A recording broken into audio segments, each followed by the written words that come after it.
вот сейчас займутся именно тем, что будут закатывать Порошенко в асфальт. Уголовные дела анонсирует Портнов, который ходит как на работу. Портнов заповів, що він нас всіх зачистить, причому вже 2 рази.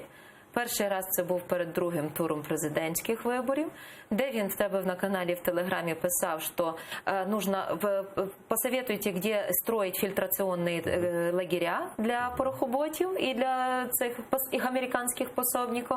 А просто люди не завжди знають, що таке фільтраційний табір. Я просто нагадаю, що це ті табори, де під час Другої світової війни розподіляли євреїв. Кого розстріляти, кого в газову камеру, а кого на каторжні роботи. Ні, риторика абсолютно безумна. Це те, що він сказав, що після виборів люди почнуть щезати. Хтось за кордон, хтось в лікарню, а хтось взагалі.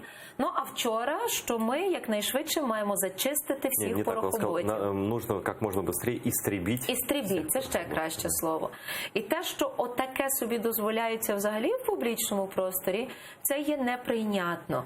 Єдине, що, от бачите, знову ж таки питання. Ідею закону про люстрацію, зачистки всіх людей, які прийшли, по суті, з Майдану, запропонував Портнов. А пропонує Зеленський.